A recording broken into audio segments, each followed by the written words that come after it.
বাংলাদেশ নৌবাহিনী শুধু দেশের উপকূল নয়, বিশ্বজুড়ে শান্তি প্রতিষ্ঠায় একটি অনন্য নাম।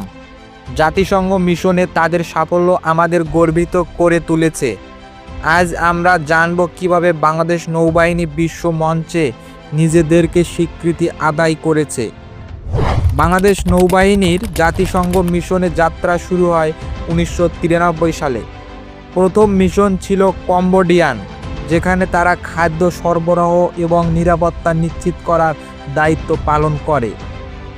প্রথম মিশন থেকেই তাদের দক্ষতা এবং নিষ্ঠা বিশ্বব্যাপী প্রশংসা অর্জন করে।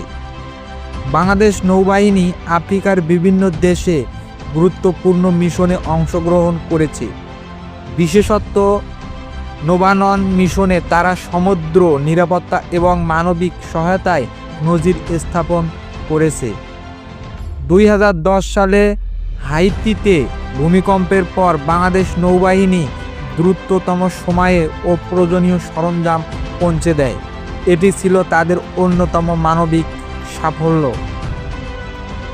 জাতিসংঘ মিশনে যাওয়ার আগে বাংলাদেশ নৌবাহিনীর সদস্যদের বিশেষ প্রশিক্ষণ দেওয়া হয়।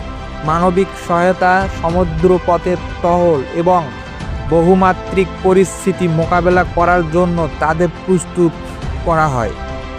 এই প্রশিক্ষণ তাদের জাতিসংঘের বিভিন্ন মিশনের দক্ষতার সঙ্গে কাজ করতে সহায়তা করে। শুধু প্রশিক্ষণেই নয়, নৌবাহিনী আধুনিক প্রযুক্তি এবং উন্নত জাহাজ ব্যবস্থা করে নিজেদের দক্ষতা বাড়িয়েছেন। বাংলাদেশ নৌবাহিনী জাতিসংঘ মিশনে তাদের অবদানের জন্য বিভিন্ন আন্তর্জাতিক স্বীকৃতি ও পুরস্কার অর্জন করেছে।